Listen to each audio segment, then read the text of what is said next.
Thank you, everyone that is here, for coming out tonight on this beautiful evening. My name is Suzanne Pichetti-Johnson. I'm the program manager for Avenues to Wellness.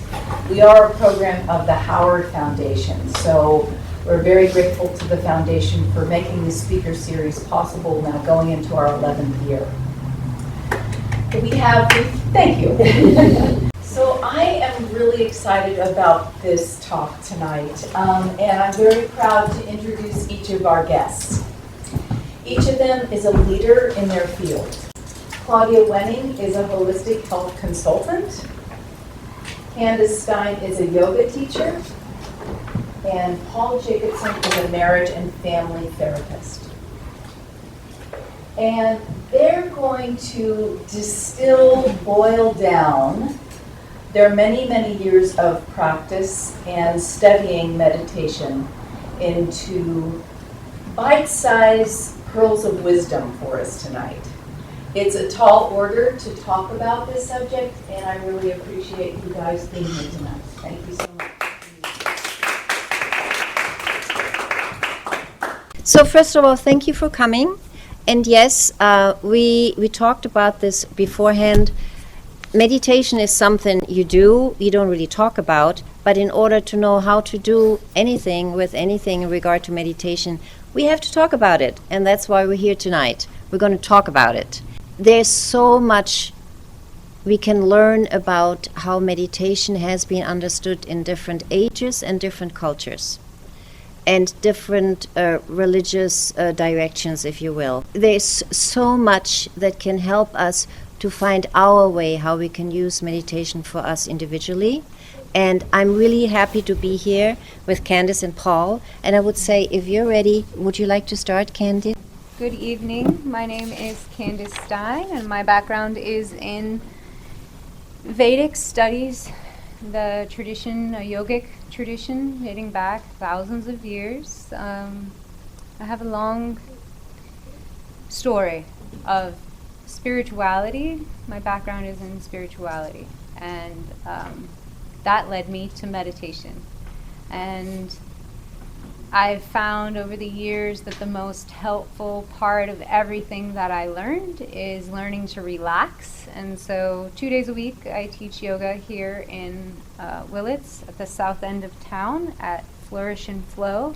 And I've been teaching this kind of blend of yoga that's coming from my very traditional Hatha yoga teacher training in northern India in Rishikesh, and then kind of combining these elements of meditation and spiritual process, and kind of renunciation is the path that I was on before I had a child and became a householder, where now my meditation practice is purely about relaxation, getting into deeper states of relaxation so that your body can heal and that you can receive the messages back from your consciousness through that deeper relaxation.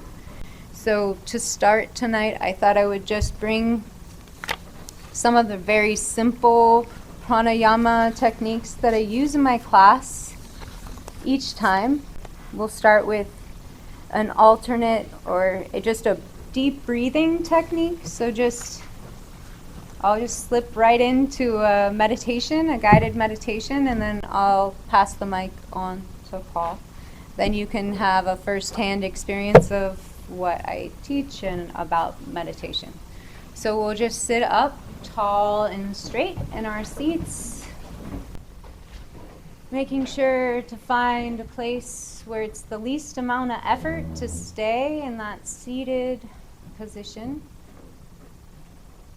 Starting to interiorize your experience. This word interiorization is in the Patanjali Yoga Sutras, and it simply means to withdraw the senses inward. So as we close our eyes and start to try and relax, starting to focus on the breath, noticing if there's rapid movement behind the eyelids coming from the eyes. Sometimes that's an indication that we're holding tension. can be physical or emotional tension. If we're experiencing that rapid movement behind the eyelids, you can use a technique where you gently roll your eyes into the back of the head, engaging just for a few moments, and then releasing them back, the eyes back down beneath the eyelids. Starting to focus on the breath and the feeling of the breath inside of, and then intentionally guiding the breath in through the nose and out through the nose, finding a kind of natural breath of pressure and length to the inhalation and exhalation. Meanwhile, keeping some attention on the overall relaxation of the body. So noticing if you clench your jaw or if you push your tongue towards your teeth, just bringing some awareness into that relaxation in the body. Starting to deepen the breath by adding an extra sip of breath at the top of the inhale, and then an extra push and pause at the bottom of the exhale.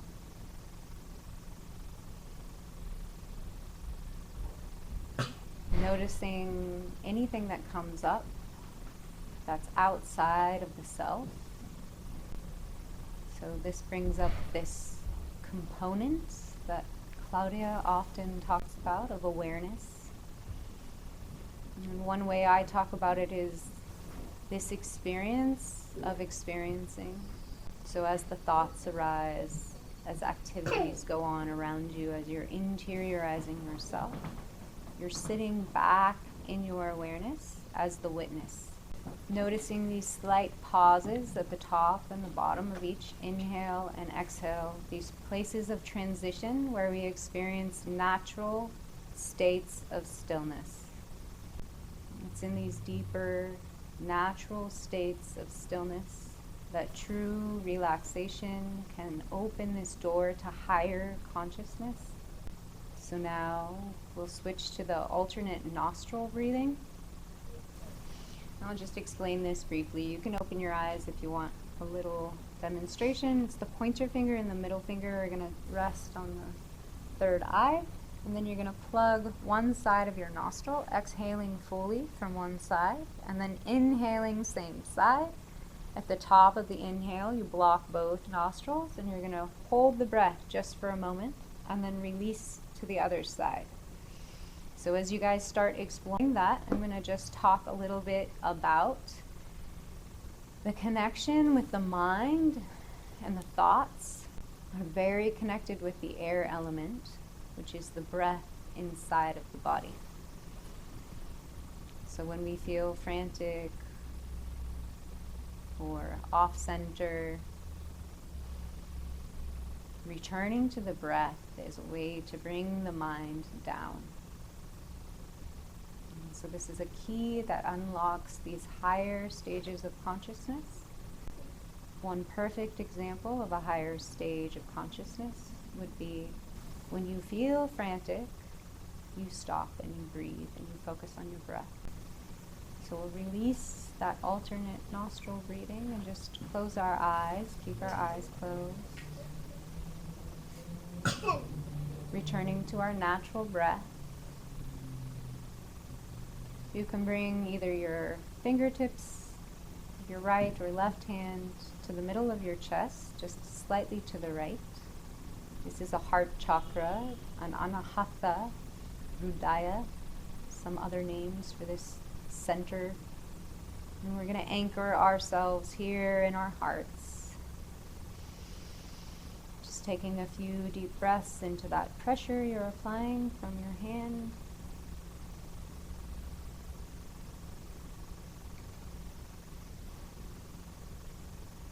So thank you so much for letting me share a little. So I'm Paul Jacobson. I'm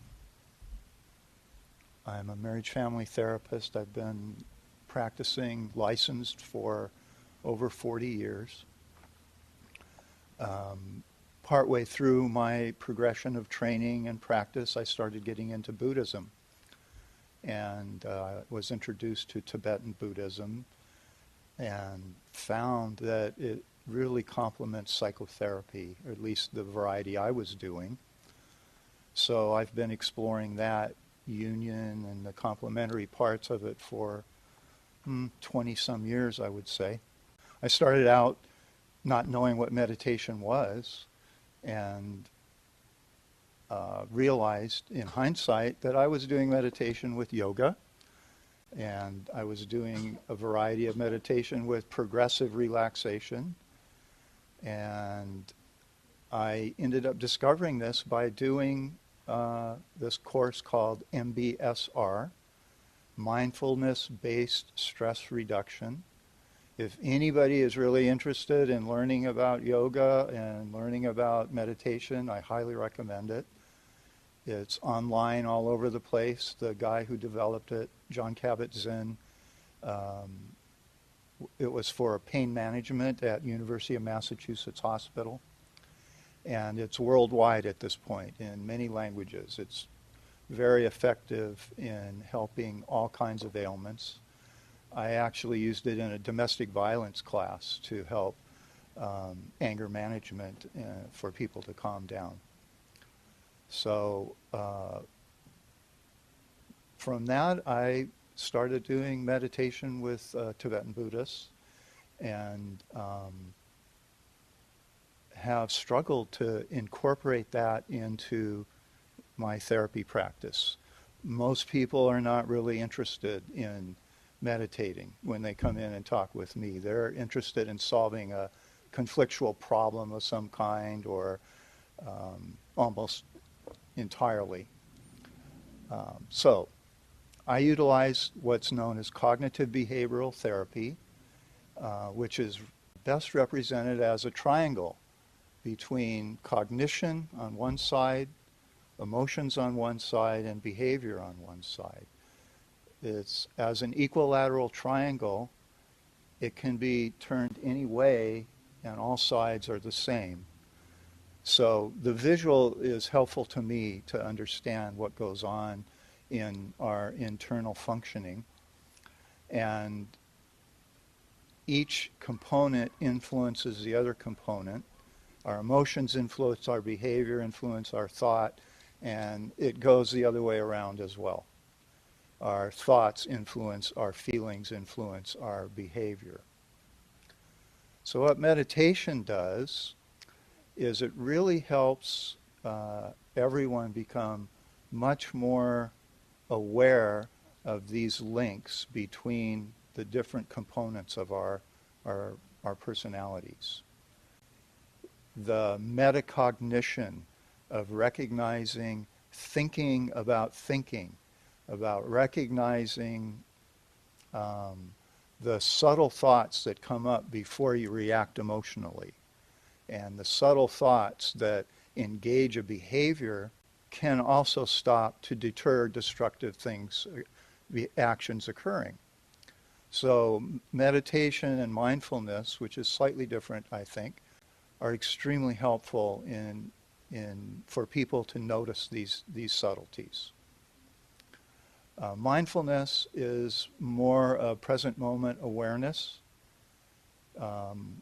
and meditation is more of a practice that could be focused, it could be guided, it could be wide open. There's a meditation technique, Dzogchen Mahamudra, where you just are wide open to experience without judgment.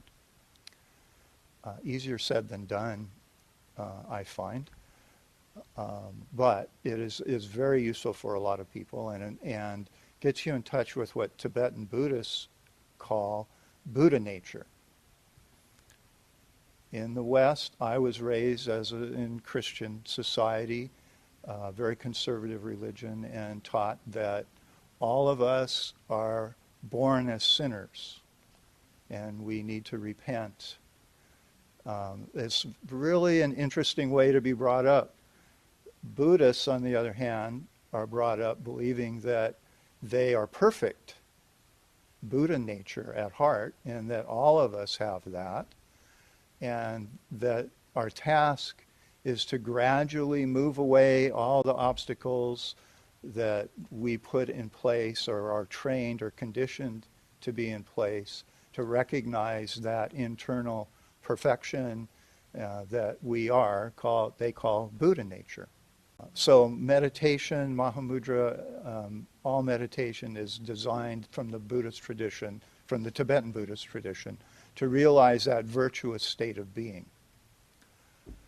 The sidelight for us Westerners is that we can recognize that as you get closer and closer to realizing that, you become more relaxed and more able to intervene on these emotional processes that cause us problems.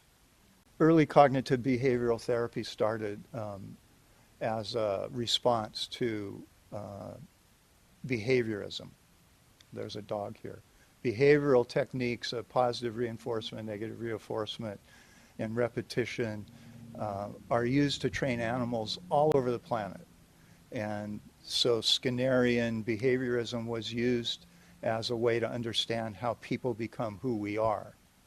However, it doesn't include thinking. It's all external. The rewards are external, the punishments are external. So cognitive behavioral therapy started as a response to that.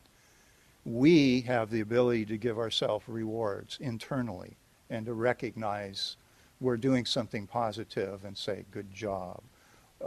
We have the ability to use our brains to choose different behaviors to be successful in life, for instance, rather than relying on external reinforcement to do so.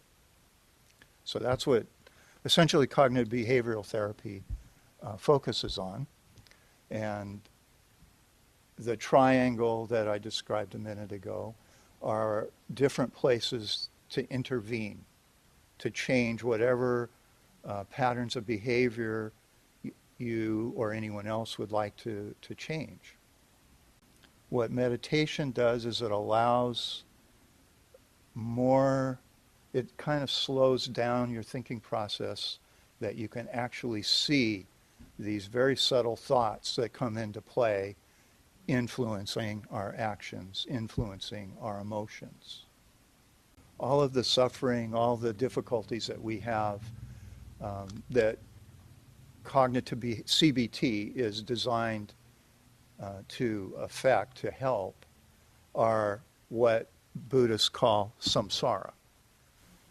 And the viewpoint of Buddhism is that if we are in samsara and all of life is samsara, we are going to be suffering from time to time. That's the way it is. And that is the first noble truth in Buddhism. The second is that there are causes for that suffering. The third is that there's a way out. It's possible to escape it and be alleviating the suffering. And the fourth is that was discovered by Buddha, and to follow that path is the way to alleviate the suffering. Meditation is the practice that's utilized to reach that state I described a minute ago, Buddha nature, and which is the alleviation of suffering, also called nirvana. The Buddhist term for it is Tathagata Garbha.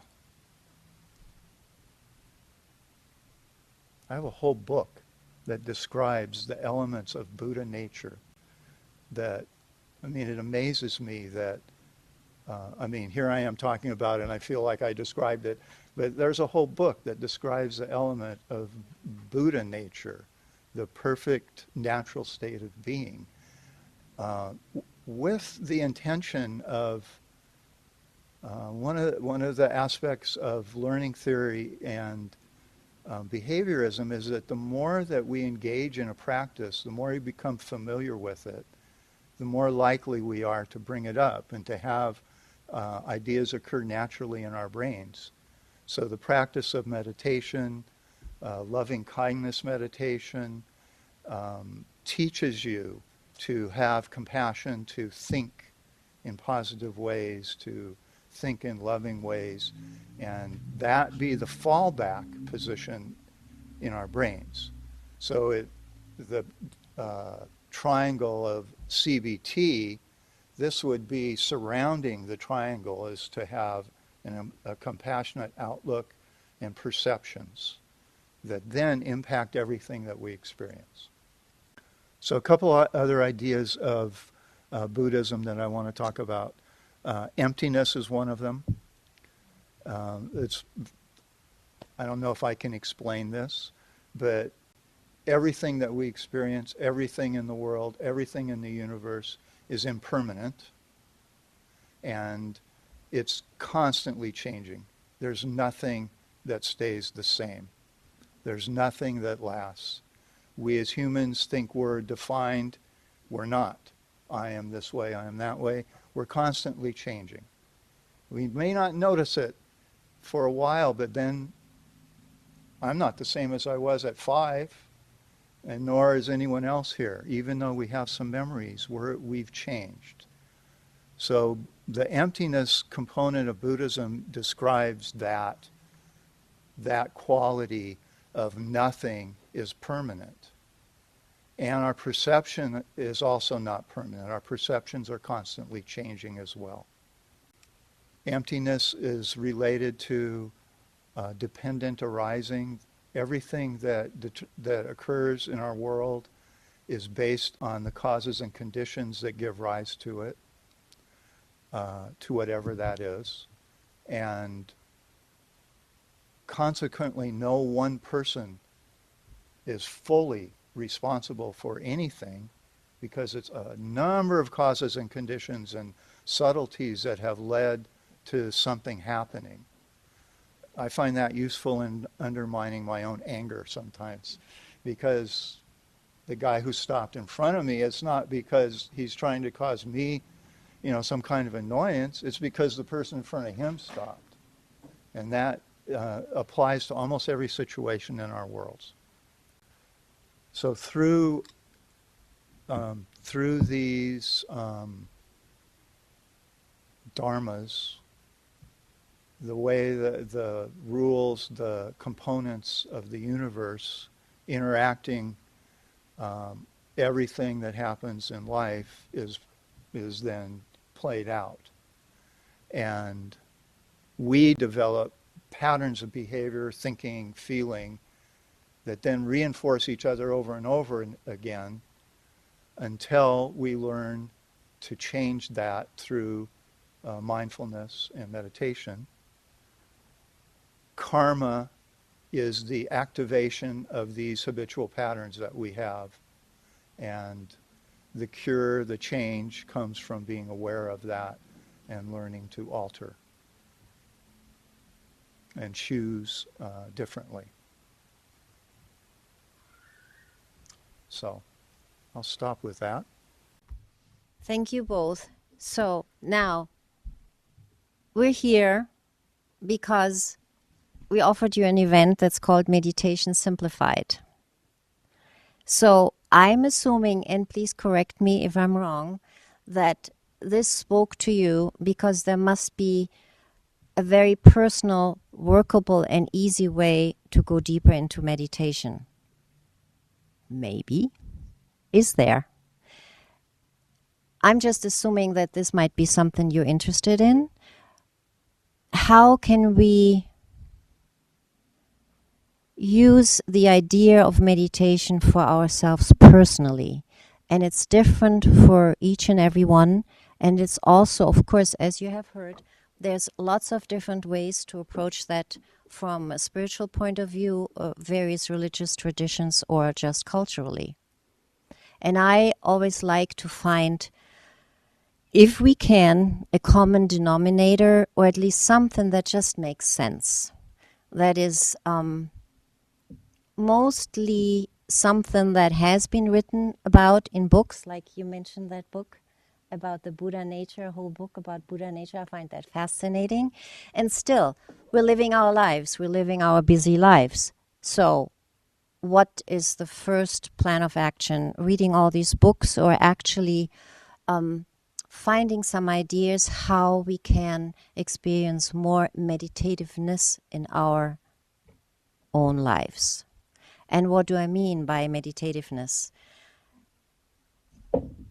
Again, it's different for everyone, but most likely it is something that we have this innate sense of not having enough of.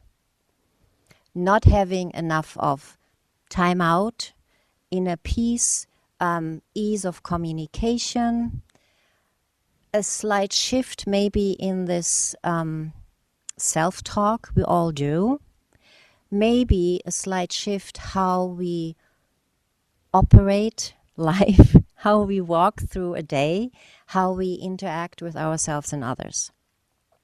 And I want to come back to one thing that is something we all have access to all the time. What Candice referred to, it's the breath. Breath is life, and we are giving this one breath at a time, even while we're sitting here.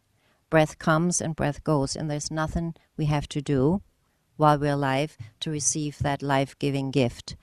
And breath is one of the access avenues to tuning in what is going on with our body, with our mind, with our emotions. And that is probably the simplest way to begin, because if we become aware of the breath, we are actually entering a state of awareness. And once we recognize that we are in the state of awareness, recognizing the breath coming in, giving us energy, and recognizing that the exhale comes because the inhale and the exhale, they belong together. To move forward with that is just be in the knowing of being in a state of awareness. And then we all can find our individual ways to expand this state of awareness by not just being aware of the breath, but then also, as Candice referred to, how are we receiving this breath? Are we in a state of physical tension or relaxation? And what would make the difference? And how is this actually helping us to be more present in this state of awareness? So where I'm going with this, it is a continuous deepening, a deepening of becoming aware of what is going on with us. Starting with the breath, and then it really can integrate all the sensations we have, all the senses we have, in terms of feeling, hearing, listening, physical sensations. And I like to go actually primarily to this ability we have of listening. Listening can be not just the audible part, but I believe we can listen with all parts of our body, with our mind, with our heart, with our skin, with our ears. It's in the listening that we are able to become aware of what's going on with us. And then the focus becomes, it shifts, it becomes to being aware and being aware of what we are receiving from our environment. And if you would agree with me that if people look for answers in meditation and that is based on feeling something is lacking, what if the listening can actually open doors for us to find something in our life that will then fill this void we have been experiencing? And it's not things, it's not people, it's certainly no shiny objects. It's the very awareness of being in an environment that we can experience. Listening, feeling, seeing, sensing. So, what I want to offer here today is it's not religion-based, it's not cultural. It is something that if you really want to read all the books, you will find in all the religious scriptures, you will find in Taoism, you will find in Sufism. It is the sense of being alive and having senses, listening, being aware of the breath is a great start. And we are nowadays in a very fortunate place that these concepts have been translated in what is called now guided meditations. There is help wherever you go in terms of meditation. There's help that is available to you. Guided meditations about deepening the breath, of having different breath practices, of being aware of the sensations of our skin, being aware of the temperature in the room, being aware of noises, movement, being aware of no noise, no movement, being aware of subtleties between noise and silence, and just expanding your awareness of wherever you find yourself. And it is a quality that we can carry with ourselves anywhere, anytime. And that brings me to the last point I really love to talk about, and I just want to briefly address it here. What is meditation? Simplified, meditation can be a way of life. Being in awareness and always allowing ourselves to be the observer of the input we are aware of, and more input will come. Different states of consciousness may open up eventually, but that shouldn't even be a goal. It will be these gifts you can't even ask for, they will be given to you. Just stay the course and embrace the idea that a state of meditation can just be the fabric of your life.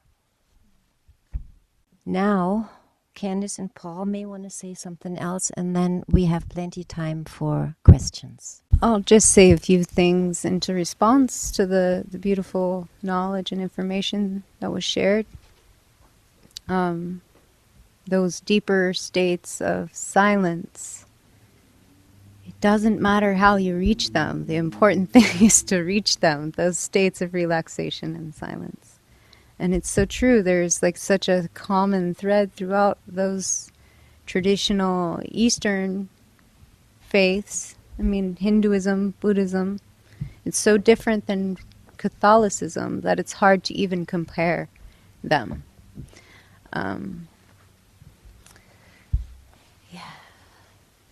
The Buddha nature, the loving compassion. And so the last thing is, I'll just share a story of a kid in Ukiah. I was teaching at the Tree of Life charter school. I was teaching yoga to TK through 8th grade kids. And they had 3 kids that didn't speak any English. Some spoke Mandarin and others spoke a Mongolian dialect that no one else had even heard of before the kid was their student. And so the man who hired me, we were doing this like share in the group circle, and all the kids were sharing about like what they imagine their future to be like. And they were like, I want to be a rock star, I want to be a movie star, I want to make lots of money, I want to play video games. And then we came to this little quiet Mongolian kid, and he's like, I want to be a good member of society. And I'll never forget that. But it really shows the way we show up. I heard that in what you were saying, so I just thought I would share that little cute story. So meditation simplified, the simplest meditation that we can do is track your breath. Everybody here is breathing. We're always breathing. So breathing can be an anchor in almost every situation. To just pay attention to your breath. To train yourself to pay attention to your breath, I suggest trying to count them. See if you can get 7. That's a good number, without being distracted by your thoughts. That's one of the principles of meditation, is to continually remind yourself of what your focus is. Breathing in this situation. And as you sit and breathe and do nothing but breathe and pay attention to it, our brains are constantly working.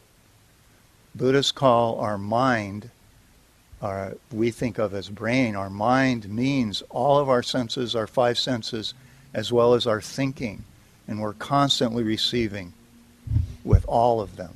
We don't pay attention to that, but it's always going on, as well as our ever active brains. So the more you can train yourself by practicing counting your breath, the better chance you have at disengaging from an emotion before it gets too intense for you to handle and you become overwhelmed. People that are traumatized find that very, very useful, because once a feeling starts, a trauma-based feeling, it's pretty intense. To catch it at the beginning allows a little bit of space to choose otherwise. So, we're all breathing. Continually remind yourself to focus on your breathing. That's anchoring. Our breathing is also connected to our bodies, and our bodies are anchors as well. We're sitting in chairs. That's pretty solid. In situations of turmoil, you can return to your body, return to your breathing as a way to anchor yourself into more calmness. So that's meditation simplified. I have a story too. Quick story. So, a little while back, somebody came in my studio and said, I'm really trying to meditate. I said, great, how's it going? It's not going. What do you mean? Well, I'm trying to not think. I said, yes, but it's really hard. And so I just thought of it since you said that. Yes, the thoughts are coming all the time. I mean, these broadcasts are going on all the time, and we actually have the freedom of choice. We can either engage with the thoughts that we think are so personal, or we don't. But to not think, just imagine you want to meditate, and now you sit here and you're trying not to think. Just look at me. I'm trying so hard. I'm not thinking. Well, you're thinking that you're trying that you're not to think, right? So what if just allow the thoughts to do whatever they do? Because if you start watching the thoughts, and even you think they're genius and nobody thinks such amazing thoughts except you, they're just like discoveries, still the thoughts keep moving if we allow them to move. But if we try to not think them, to not identify with them, they'll stick around and remind us, hey, I want some attention. Have you thought me enough yet? So the disengagement with thinking is a very unique act of liberation, really. Thoughts come and go. Let them come, let them go. If they're really that important, they will come around because they want your attention, and eventually you may even have to act upon them. You may have to turn that stove off, yes. However, it is in the awareness of that you're not your thoughts and you don't have to fight them. Let them come, and you have the freedom to pick the important ones. There may be a reason to actually identify with the thought because it really matters. And that's wonderful. That's an act of awareness. However, in general, it's like it's a river. Allow the river to keep flowing. So, how about some questions? Could you guys talk a little bit about the proven physiological effects of meditation? Because I feel like that's always interesting for people to hear, and for me it's super motivating. So, yeah. I think that guy over there has something to say. Go for it, Paul. Okay. To me, it's kind of interesting when I have people come in for counseling. I ask, well, so what do you do to relax? Oh, kick back with a couple beers and turn on a game, whatever. That's not relaxation. Everything is stimulating. Alcohol affects your body. That's stimulating or depressing. Everything you see on the screen is triggering thoughts and feelings and emotions. That's the opposite of relaxation. So meditation really is about regulating breath, developing physiological homeostasis, which is the state of regeneration that everyone is capable of. And meditation helps realize that, especially physical meditation, yoga, Feldenkrais. The guided body relaxations are really crucial. Again, in the MBSR that I mentioned earlier, they have a guided body scan where you train yourself to be aware of tensions throughout your body, one group of muscles at a time, and just by noticing helps you relax. It's pretty amazing. You don't really have to do much other than pay attention a little bit. All of regulated breathing helps your body relax, and the breathing we talked about earlier with meditation. So,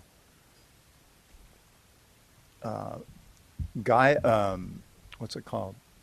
Progressive relaxation is a process of tensing and relaxing your major muscle groups. You can start with your feet and tense them, and you just hold, I'll use my hands, you just hold your fists one at a time or two, feel the tension and let it build up for a second, and then release it. And it automatically causes blood to rush through your capillaries, and it's a warming sensation almost everyone experiences, and allows you to relax your body through that method. And it's one muscle group after another.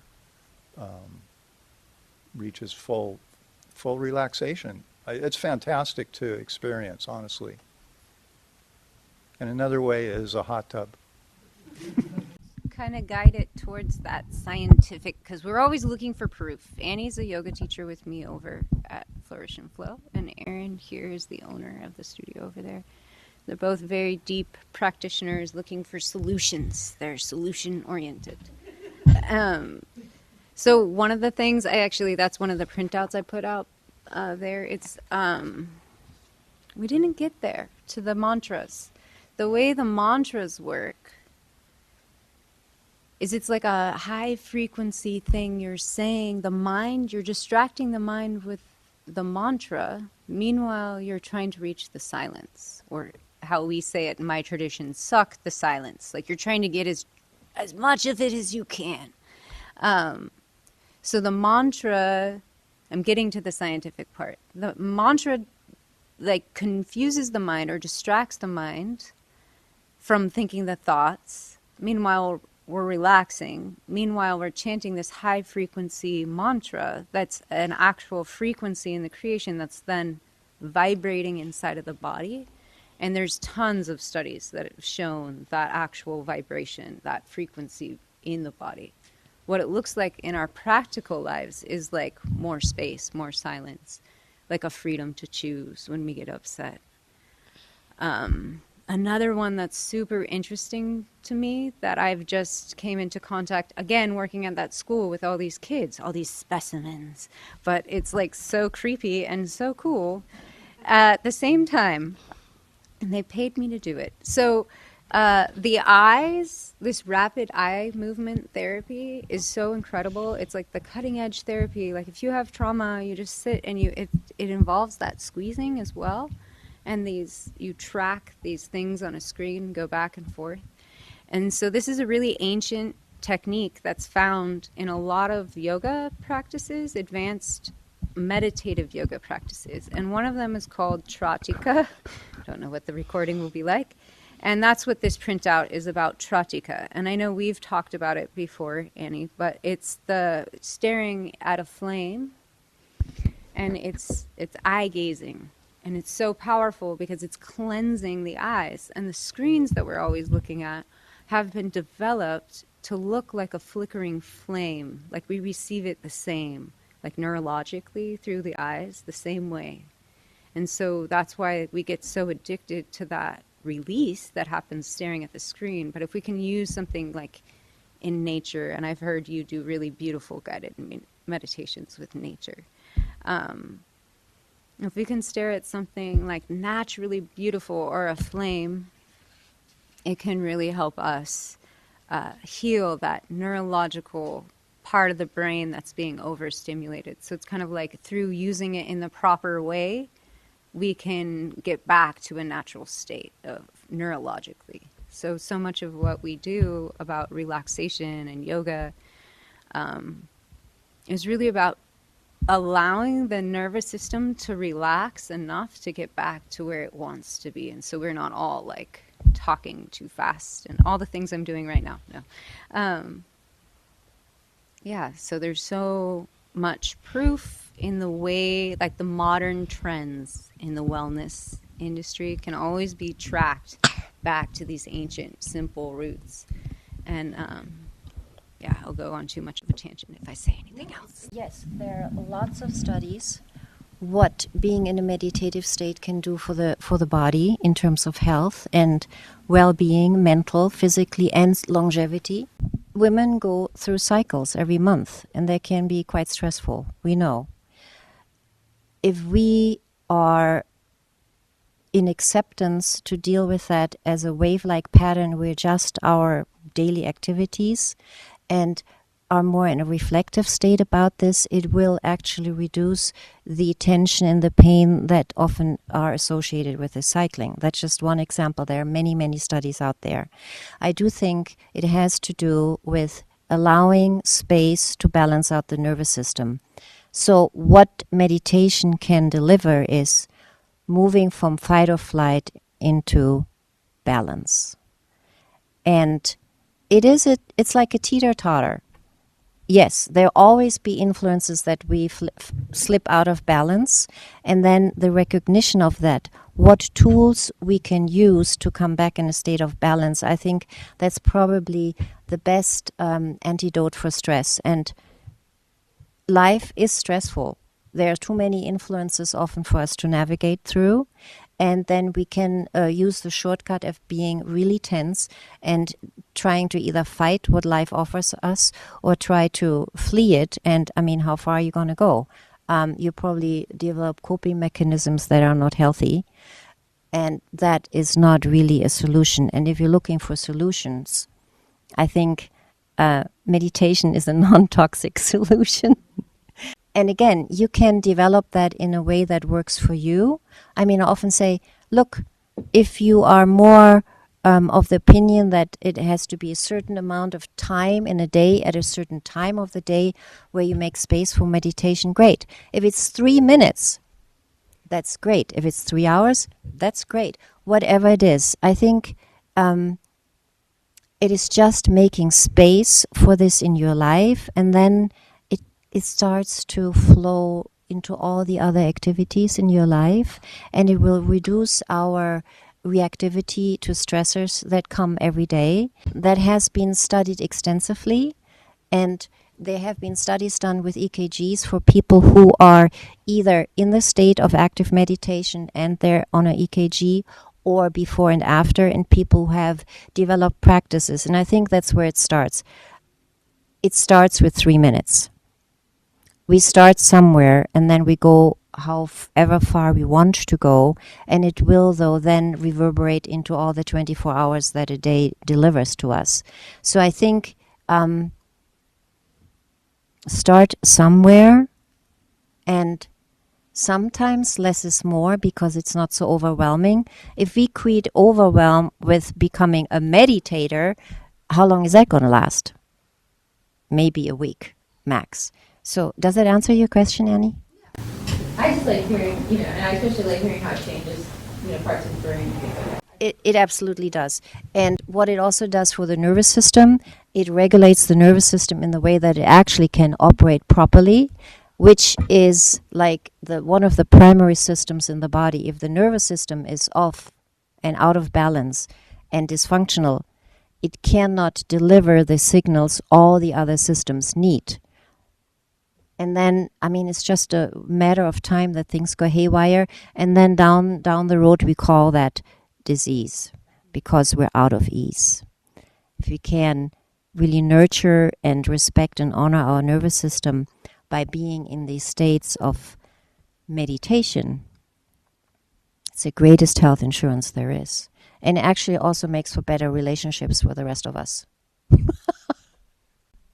Yeah, it does. Right? Yeah. It makes the world a better place. It's the little 8-year-old boy. I want to be a good member of society. It makes the world a better place. That's meditation simplified. So, are we going to make the world a better place? Yes. I mean, that is actually the core message of Buddhism. Wouldn't you agree, Paul? Yeah. Yeah. So then we're coming full circle. It's that simple. And that is the beauty, that then even if you may be sitting alone somewhere, almost lonely, doing your little meditation,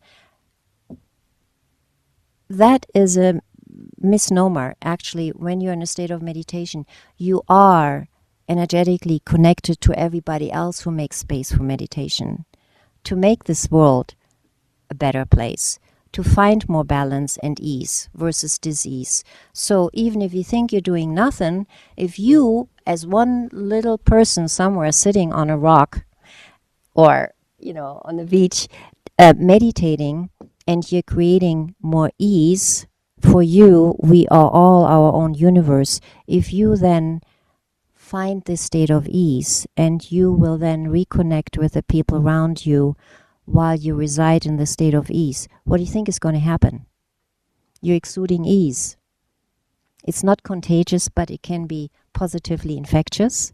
And that's how we actually do make this world a better place. So interesting enough, it's almost in the non-doing than the doing. Any other questions? Yeah. Another very positive aspect of doing mantras is when we're totally silent and we're totally still, we invite every saint, holy one, ascended one who's ever said these mantras, they come in and they're with us.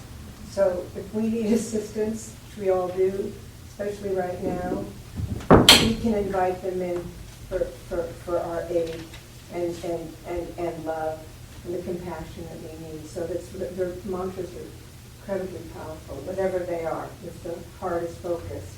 So thank you. Thank you all. For Paul, you mentioned a Buddhist concept, samsara, and I'm wondering if you could just define that or elaborate on how that concept relates to meditation. So I'm not an expert on this, so this is my opinion, but I understand samsara just to be depicting a normal life. Commercial buying and selling, marrying, having kids, all of that, it makes up samsara. It's life as a whole.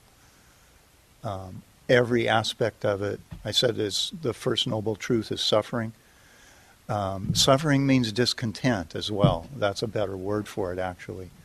So samsara, we struggle to earn a living, to buy a house or whatever. That's samsara. That takes anxiety, stress, tension, desire for this or that or the other thing. And then you get it. You buy your house, whatever. And then you find out after a while that the plumbing's leaking, or, there's termites or whatever. And so then the happiness that you achieved by buying this house ends up being, more struggle and more, discontent, having to fix that, not having enough money. So that's samsara, all the aspects of our lives that create discontent. We're satisfied one second, then the next we're not. So meditation is a way to get back to homeostasis, get back to even keel, no desires, no needs. You're just breathing. You're just being calm. In cognitive behavioral therapy, that's one of the things that people say. It's autogenic training, is to, when you breathe out, say that word, calm, because it matches what you're doing. You're breathing out and being calm. So in our level, it's a release of the struggle that we're engaged in on a daily basis. They mentioned the higher levels of meditation. Yeah, there are definitely people that are absolutely engaged in loving behavior every minute and have trained themselves to do that. If you commit to meditation and engage in it for 3 years or 6 years or whatever, it will change you. And a lot of the Buddhists have done that, and you can tell just by listening to them. I hope that answers your question. Okay. I had an experience. I got to hear the Dalai Lama once when I was in Southern California. Teaching, he came to Pali Pavilion. And for his Buddhist teaching, everybody entered the pavilion and they're all, very respectful and bowing and so forth. And then there was the Friday night general assembly, also in Pali Pavilion. And instead of maybe 5,000 people, there were 20,000 people.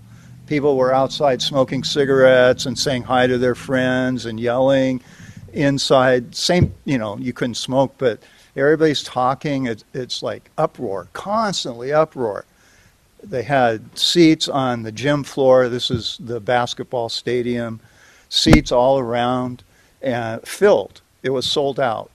And then here comes this guy, one guy, the lights dim, and it's one guy and his interpreter. And they sit in the middle of Pali Pavilion, and he just starts talking. People are still engaged with each other, and it takes about 30 seconds for the whole pavilion to just go. It was amazing. Because I was sitting there thinking, oh, this is going to be interesting. But just his presence, it was really something. That this guy that is just all compassion, all heart, all, equanimity, that is the word. And it worked. It affected everybody there. We have neuroplasticity. That's the term for being able to change our cognitive wiring, our habitual patterns that get ingrained. And but it takes practice, and it doesn't just happen by reading about it. You have to engage in something to change whatever patterns that we have been conditioned with, because pretty much that's the case. I wanted to mention something that when I was young and my boys were babies, I lived in a temple for 10 years, and my boys were brought up in that temple.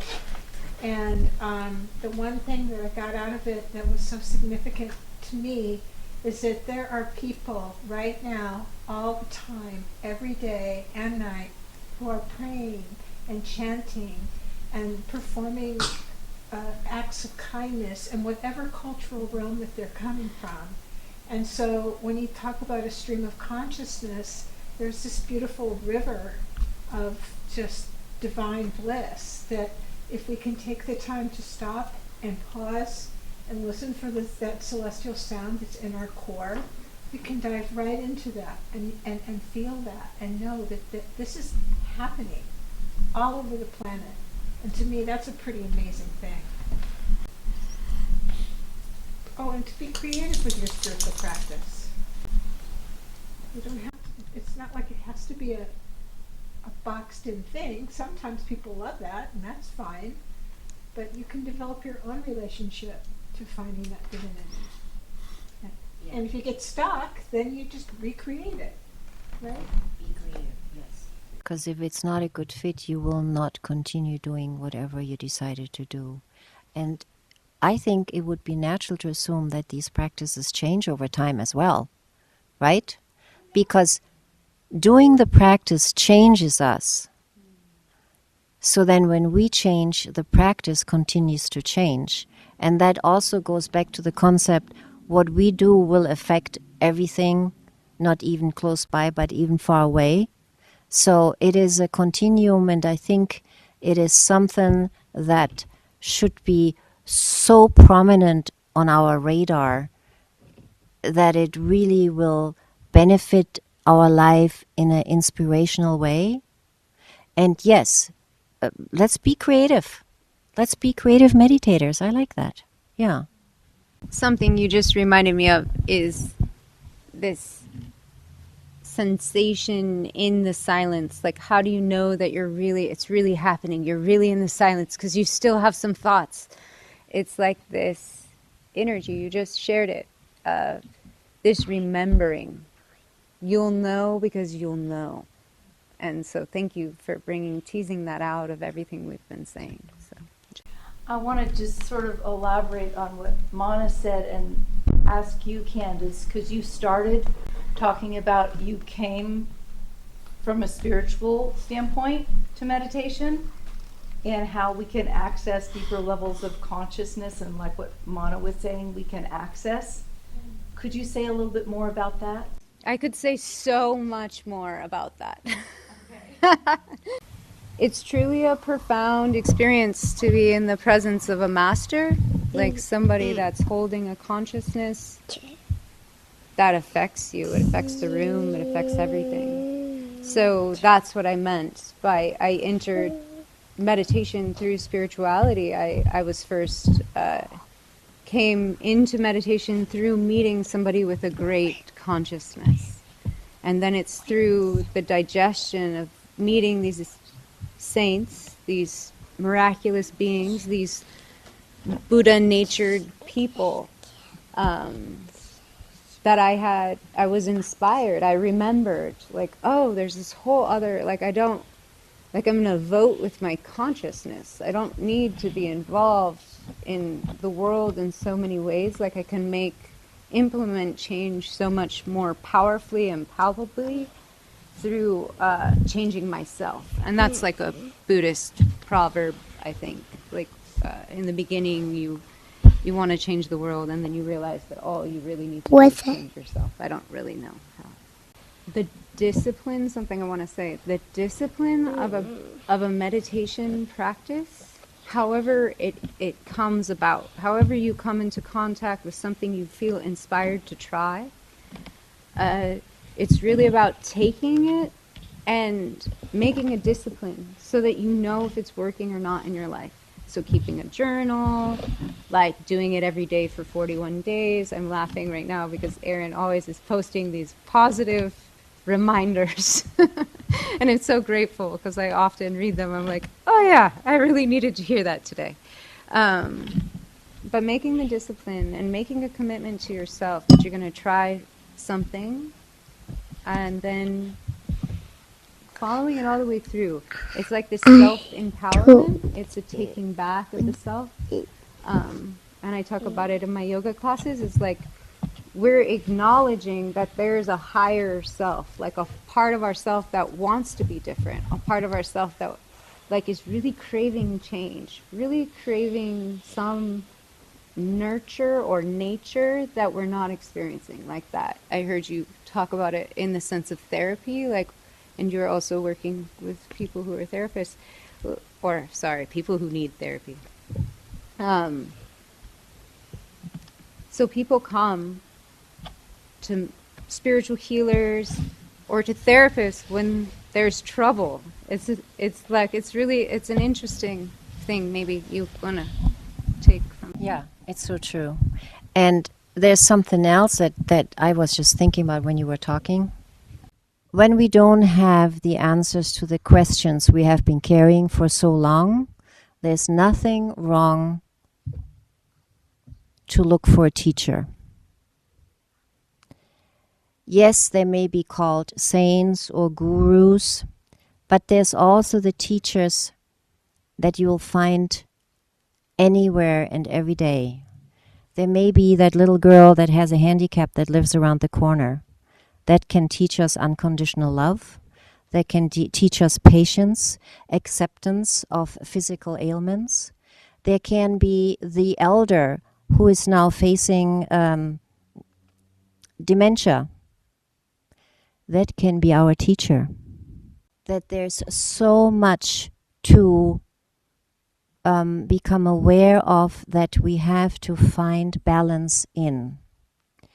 And maybe that's part of why we're here, to actually recognize what teachings are available to us and use them to become more understanding of life itself in all its combobulations. And eventually, you will teach others how you have found a meditative approach to all the obstacles in your ways, to all the questions you so long didn't have any answers for. It's possible. And that, I think, then comes full circle. So no one is an island. And coming back to the title of this talk today, Meditation Simplified, it can be simple. It doesn't have to be complicated. It's a matter of being aware which moments during the day give us the opportunity to take a deep breath, become aware of how we are communing with the breath, and how much we actually can release with the exhale and make space for a moment of stillness. That's all it takes. A moment of stillness and disidentification with all these things that we already have identified of almost being too much. And again, there will be things coming our way, and I think it's pretty obvious lately that we may perceive as being too much to handle. We don't have to handle everything in one day. One breath at a time. One moment of stillness at a time. One moment of time out from identifying with our thoughts. That is another way to look at meditation simplified. Can I add to that? I think a lot of people think like you need to be sitting here, with your eyes closed, and meditation simplified to me is driving in the car, turning the radio down, and just being with your breath, being with your thoughts. Maybe hiking, you don't have to always be sitting, eyes closed. It can be, just taking that moment to sit in nature and look at butterflies floating by, or, Thank you so much for that, because there's a huge, there's a plethora waiting to be discovered. You're probably familiar, for example, with the 5 rhythms teachings. That is an active meditation. It's a dance. Dance is a meditation. Movement is meditation. Yoga is meditation. Yes, walking barefoot in the sand is meditation. Yes, driving a car. It actually can provide moments of stillness there too. And we are required to be aware while we drive the car. So there's a dual benefit. It's actually quite fascinating, as long as we don't trance out completely. But it yeah, right, pull over. But we have to be in a certain state of awareness when we drive a car or operate machinery. And we're actually aware of that we have to be aware. So it's like, it's a gift.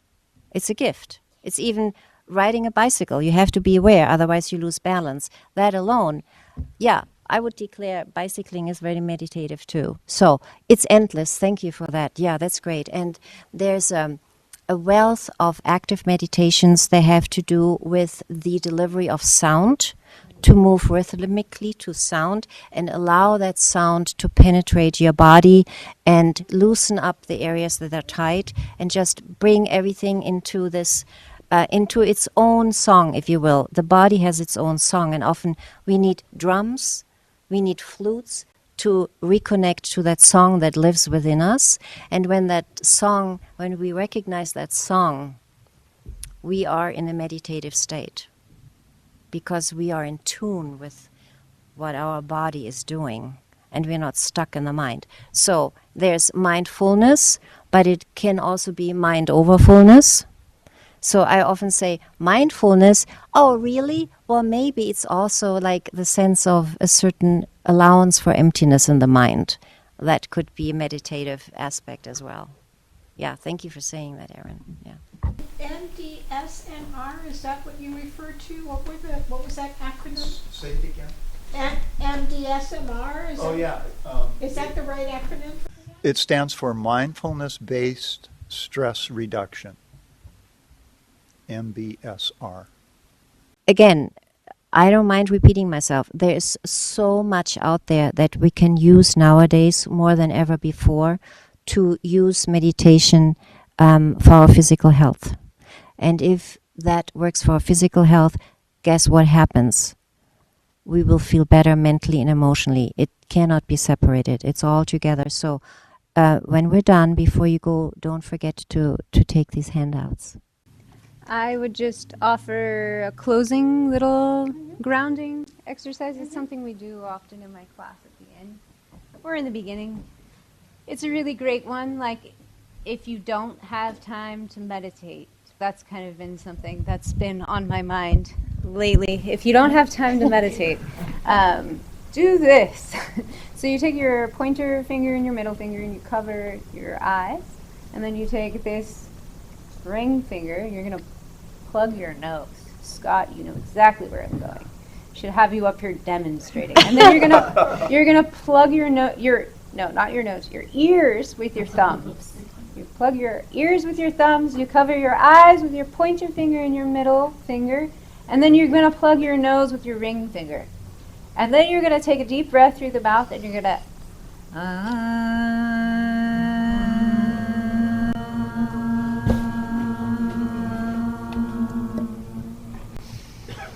So we'll do a few more rounds of that.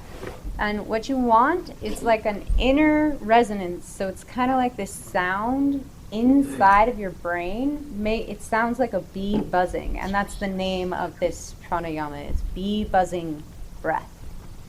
So again, you plug your ears with your thumbs. You cover your eyes with your middle finger and your pointer finger. And then you plug your nose with your ring finger. You take a deep breath in through your mouth. And then you hum. You can close your lips if you can, but often you need to have your mouth open.